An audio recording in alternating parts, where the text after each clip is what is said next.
We would like to concentrate on a passage of Luke's Gospel known as the Olivet Prophecy. This was given by Jesus shortly before his crucifixion. He was with his disciples on the Mount of Olives, looking down on the city of Jerusalem. It was his final chance to pass on to them what he knew would come to pass after his death.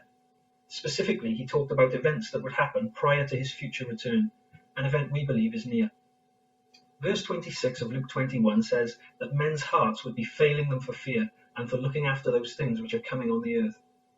And although we would have to admit that there have been many times since Jesus ascended to heaven that could be described as times of trouble, it has to be admitted that the universal application of these words to the entire populated earth during the year 2020 is absolutely unique. So much so, in fact, that we have become used to seeing headlines such as these in our newspapers. And indeed, wherever we look in the world, we will find this fear having gripped the collective consciousness. It is indeed a nightmare, and although we hope that the arrival of the various vaccines should enable some sort of return to normality, thoughts are now turning to the long-term effects of what the world has been through, whether it be problems with the economy and joblessness, or the physical and mental health impacts that are sure to follow. And so the question we are going to pose as part of this short presentation is whether the rest of the promises made by Jesus during his speech on the Mount of Olives came to pass. What gives us the right to claim that the problems being encountered by the world today are captured by this isolated verse in the Bible?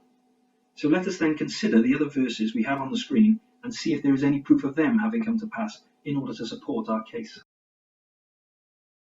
We mentioned earlier that the speech given by Jesus at this time was aimed at the city and inhabitants of Jerusalem. And so we ask ourselves the question, did the events of verse 24 come to pass? And they shall fall by the edge of the sword, and shall be led away captive into all nations. Did the city of Jerusalem fall after the time of this speech of Jesus? Were its inhabitants taken captive? Well, the answer is yes, very shortly after this speech, in fact, and we can turn to history to support this. The top of the two images shown on screen is a Roman painting of the siege of Jerusalem, which occurred in AD 70, around 30 years after Jesus had spoken those words. The painting shows the city besieged and in flames. As a point of interest in relation to our talk, the painting shows the perspective of someone looking down on the city from the Mount of Olives, where Jesus spoke these words. The bottom picture is an engraving on something called the Arch of Titus in Rome. This can be visited today and was constructed in AD 81 as a commemoration of the events that took place in AD 70, some 11 years earlier, the victory of the Emperor Titus over the Jewish rebellion in Jerusalem. It depicts the treasures of the Jewish temple being carried away along with the Jewish captives. And indeed, from that time forward, history shows that the Jews were to be found in all nations. So indeed, from what we have looked at so far, history shows us that the events of the first half of verse 24 of Luke chapter 21 did take place as Jesus predicted they would. What of the second half of the verse? Was Jerusalem trodden down by the Gentiles?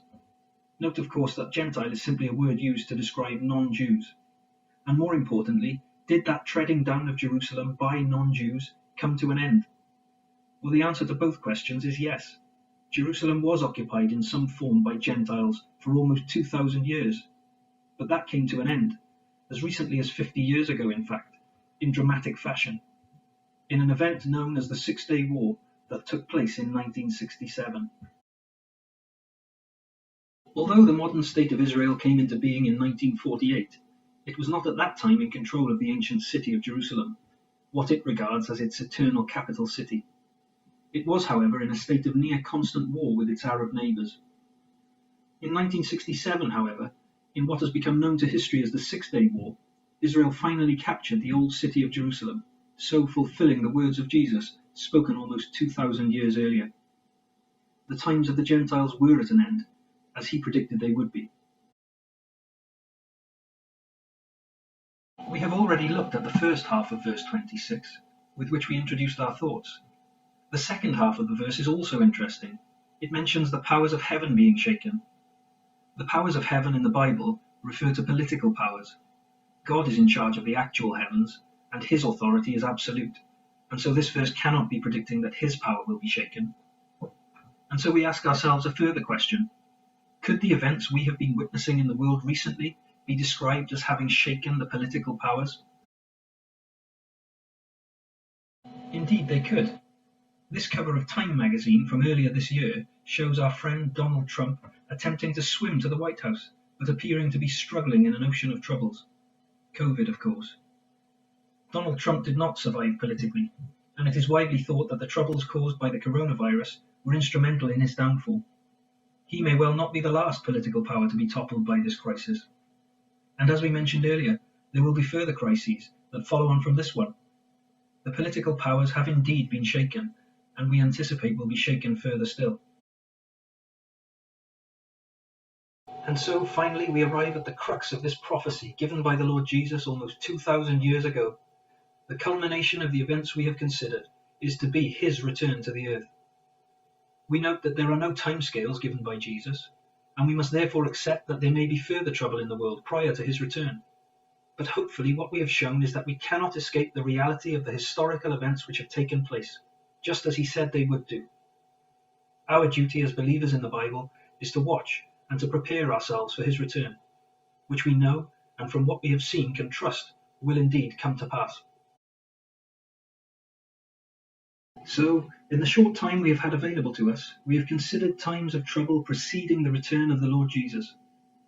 Another Bible passage, Psalm 72, shows us that when he does return, there will be a wonderful period of peace and righteousness, a far cry from the troubled world we see around us.